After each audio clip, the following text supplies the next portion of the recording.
back to Missouri. What a difference a few years makes.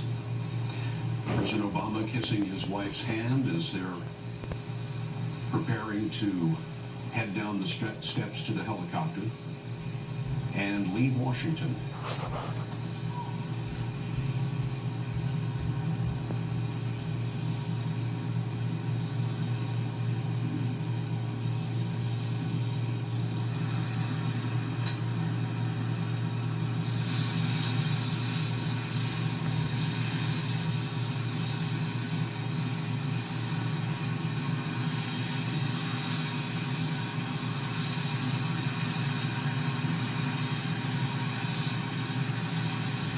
President Trump said in his speech moments ago, from this day forward, a new vision will govern our land. It is going to be only America first.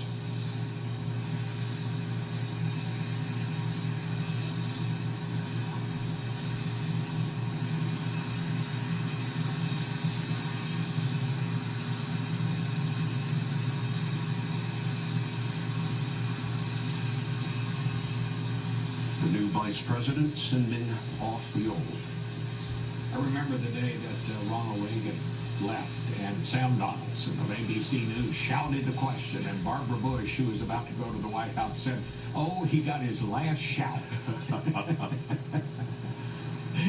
Barbara Bush and her husband, the former president, 92-year-old George Herbert Walker Bush, have been in the hospital. But late reports are that they are both doing much better. The former president has had pneumonia, but we are told that all signs are toward improvement, and they hope to have him out of the hospital soon. So I guess the former vice president, he's going down to the railroad station and get on the Amtrak and go back to Delaware, which he did, and, you know, he commuted back and forth when he was in the Senate for so many years.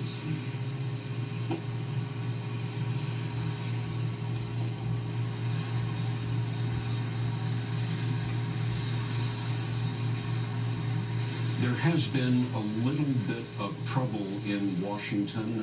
Far away from the ceremonies, there have been some unruly crowds, some broken store windows. At one point, the Metropolitan Police used pepper spray to quell those crowds. But some people came to town today bent on trouble, and that in no way has had any impact on the ceremonies here on the National Mall. Let's watch and listen now as the first African-American president says his final goodbye.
President Obama waves goodbye to the nation's capital as the helicopter formerly known as Marine One now prepares to lift off from the grounds of the Capitol. The new President of the United States, Donald J. Trump, and the new First Lady are headed back into the Capitol for a traditional luncheon with members of Congress. And then he will be heading to the White House, and there will be hours of parades and festivities that go well into the night.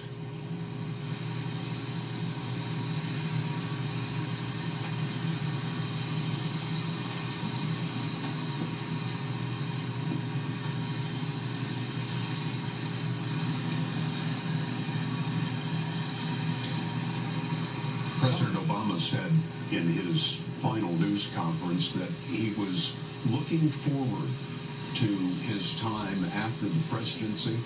One of the things he said was he was looking forward to when he wouldn't have to hear himself talking all the time. Some of us in television get that same feeling sometimes, Scott. It'll be interesting now. Some former presidents in years past, that helicopter is lifted off and then headed down the mall. And of course, we'll see if that's what they choose to do today, to give them one last look at Washington, where they spent 8 previous years. I'll have to check my history here, Bob, but Barack Obama is certainly one of the youngest former presidents in our history, if not the youngest. He has a long career ahead of him.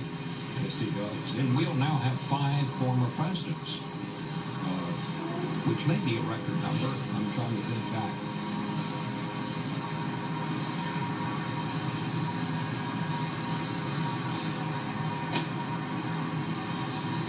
President Obama's inauguration day, his first inauguration day 8 years ago, it has been estimated that there were more than 1.6 million people in Washington. It was potentially the largest gathering in the history of the nation's capital. Certainly the largest in the 47 years I've been here.